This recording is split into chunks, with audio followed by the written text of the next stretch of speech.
Fala aí pessoal, beleza? Como é que vocês estão? Iniciando mais um acompanhamento mensal, vamos falar sobre o BTLG. Estou com meu olho bem vermelho de alergia, mas é como eu sempre falo quando eu tenho essas crises, foquem na minha voz. Fala sobre o BTLG então, mais um mês acompanhando o relatório já de fevereiro. E cara, que fundo imobiliário, hein? Que impressionante como o fundo está performando bem. Eu colocaria hoje ele no mesmo patamar do HGLG. E olha que eu sempre venho falando para vocês que era o HGLG lá em cima, depois o BTLG, mas para mim hoje eles estão muito equivalentes. Mas vamos para o relatório gerencial agora de fevereiro.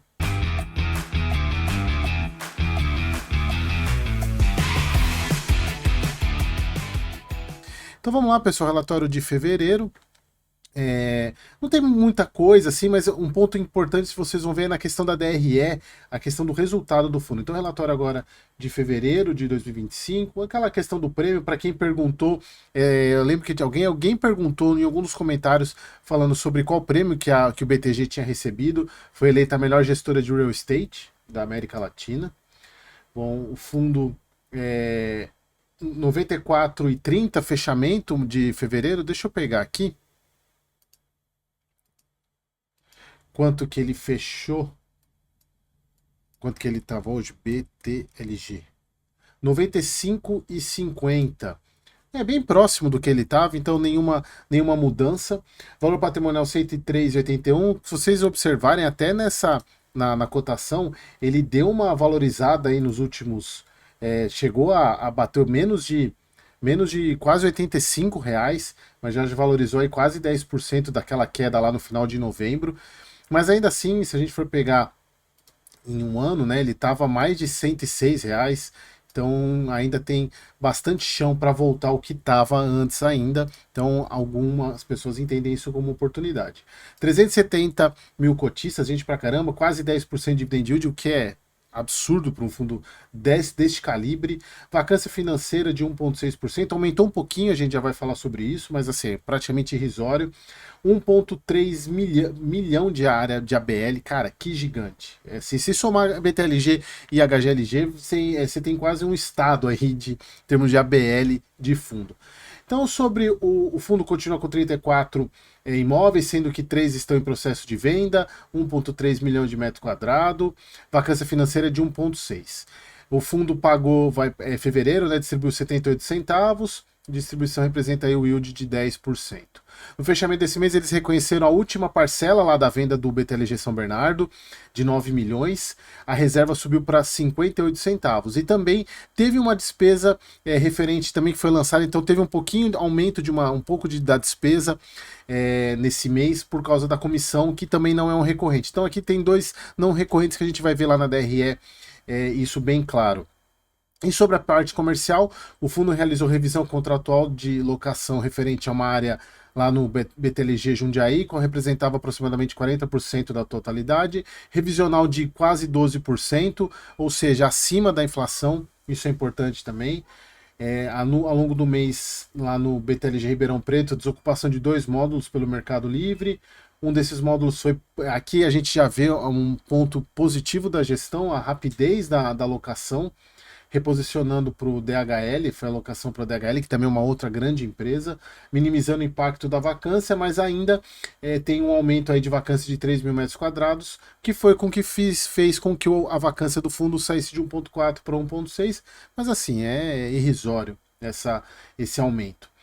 E aí, falando aqui, negociações de potencial inquilino lá no Jundiaí seguem avançadas, isso eles não mudaram em relação ao mês passado.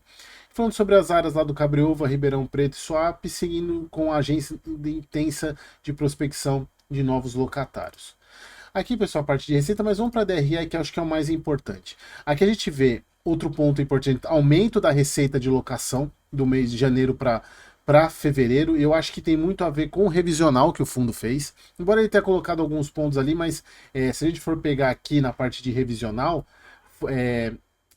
de reajuste inflacionário, né? A gente tem reajuste de 15% da receita aí, então a gente tem um aumento para 72 centavos. O NOI 68, muito parecido, né? Embora tenha umas despesas aqui de comissão, mas é muito parecido o NOI. Mas o que eu quero focar com vocês é o seguinte, olha só. O fundo gerou um resultado imobiliário de 1,03. E muito em função disso é por causa da questão do lucro que o fundo fez, o lucro que o fundo teve, né? Ele teve um lucro da última parcela do. Desculpa, é nessa aqui, né? Eu tô falando besteira, eu tava falando de janeiro. Deixa eu só apagar a setinha aqui. O lucro da venda da última parcela de São Bernardo.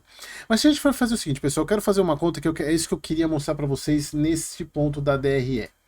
O fundo, pessoal, ele gerou resultado 96 centavos e pagou 78. Claro que isso tem não recorrente aí, mas vocês vão ver um ponto que é muito importante, que é o seguinte: vamos tirar desse resultado o lucro, que foi 22 centavos, menos 0,22. A gente está falando aí de 74. Porém, se a gente for ver aqui na despesa, que teve esse aumento de despesa aqui, que eles colocaram que era lá da questão de comissão, se for comparar de um mês com o outro, a gente está falando aqui de um aumento de 4 centavos por cota. Se a gente somar essas 4 centavos, porque não teriam esses 4 centavos, olha o que chega, pessoal. A gente chega num recorrente de 78 centavos, ou seja, ele está praticamente já gerando de resultado recorrente o que ele está pagando. Isso é fantástico, pessoal, porque qualquer venda que tem, qualquer aumento, qualquer revisional, você tem uma chance potencial de aumento de receita de forma recorrente. Claro que não a venda, né? Mas a questão de revisionais, a questão de você aumentar tanto o reajuste inflacionário, mas principalmente revisionais, você tem uma chance grande de aumento da receita do rendimento recorrente. Então hoje, o BTLG, com base nessa DRE de fevereiro, ele já está praticamente gerando de recorrente o que ele paga. Cara, isso é fantástico. Pelo preço que ele está e o fato de ele estar gerando um recorrente, o que ele paga de recorrente, mostra que o fundo tem um potencial enorme para crescer. E ainda ele ainda tem 70 centavos de reserva para poder distribuir, tem 3 imóveis para vender. E aqui eu falo, pessoal, que é muito importante, quando o fundo começa a chegar desse tamanho de portfólio com a área gigantesca, é que o fundo consegue vender imóvel, porque o fundo, a base da receita do fundo são os aluguéis. Se você vende o imóvel, você tem um ganho não recorrente, mas você no longo prazo você perde a receita recorrente, que são os aluguéis. No caso do BTLG, ele já está se transformando num fundo que ele consegue vender imóveis do seu portfólio e que isso não afeta em nada a receita recorrente. Além disso, além de não afetar, ele gera um ganho para o cotista, ou seja, ele incrementa a receita do cotista com o não recorrente. Então isso é fantástico, pessoal. O BTLG está dando show, né? Assim, no último ano, eu posso falar, a gente está em março agora, que é referente a fevereiro, mas no 2024, para mim, o fundo logístico hoje que a gente tem no mercado é o BTLG. Então, assim, só pra gente fechar o vídeo, né? Tem algumas revisionais esse mês, esse ano. Eu não sei se alguma daquelas que ele já falou já tá entrando aqui, que foi aquela revisional que eles comentaram de 11%, lá de quase 11%. Que os contratos do fundo, 65% típico, 35% atípico, grande parcela logística, tem alguma coisinha de varejo, e-commerce. O fundo tem essa questão do histórico de vendas, né? Que ele funciona muito bem. Aqui é aquela comparação que era antes da gestão BTG, depois da gestão BTG, o posicionamento da maior parte dos imóveis aqui dentro do raio 30 e raio 60 de São Paulo, que mostra que a qualidade do portfólio do BTG. Que o portfólio atual, essa daqui que eu sempre falo para vocês, que talvez seja um ganho muito grande a venda dessa Dengo, que não tem nada a ver com o fundo, mas e é uma região, lá na região da Faria Lima, que é a sede da Dengo, que é uma loja de chocolates, né? Que inclusive tem um chocolate muito gostoso. Portfólio atual. Aqui a venda, né? Que ainda estão em processo de venda. Aqui o portfólio resumo dos ativos, o cronograma o fundo tem uma alavancagem muito tranquila. E aqui, pessoal, um ponto importante que diferencia o BTLG, e aqui é um dos pontos que diferencia ele de qualquer fundo alavancado, ele tem pagamentos a fazer tanto de aquisição quanto de alavancagem, mas olha quanto que ele tem de disponibilidade. Ele tem 622 milhões, ou seja, dá e sobra para ele pagar tantas aquisições que ele fez, bem como as amortizações. Então o fundo está muito tranquilo, não precisa fazer emissão, não precisa vender ativo para pagar. Ele pode vender por oportunidade, que é assim, acaba trazendo mais retorno para o cotista, porque ele não vende a qualquer preço. E isso é muito bom para o fundo. E sem contar que assim, não tem sentido algum ele pagar as dívidas, por mais que ele tenha dinheiro, não faz sentido algum pagar, porque o carrego da dívida é positivo. você tem hoje os títulos públicos estão todos acima de IPCA mais 7 e a dívida dele é IPCA maior aqui é 5,92, então não faz o menor sentido ele pagar. Então aqui a rentabilidade do fundo.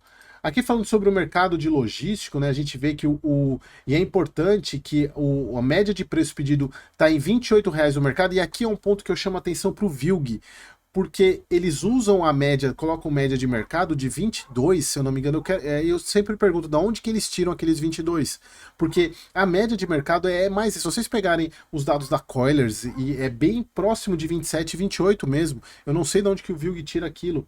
Taxa de vacância também caindo bastante, ou seja, ainda estamos num boom de logístico, então por isso que o fundo tendo caixa, e tendo possibilidade de fazer compras assim como ele fez, essa de 1 bilhão, cara, tem tudo para o fundo voar. Voar, assim, é impressionante como o BTLG tem trabalhado bem, torcendo para que o BTG também ele transforme o BRCR, né? Ele já vem fazendo um trabalho legal no BTHF, então tentando fazer jus a esse prêmio que eles receberam aí de melhor gestora de real estate, beleza, pessoal? Espero que vocês tenham gostado e até o próximo vídeo.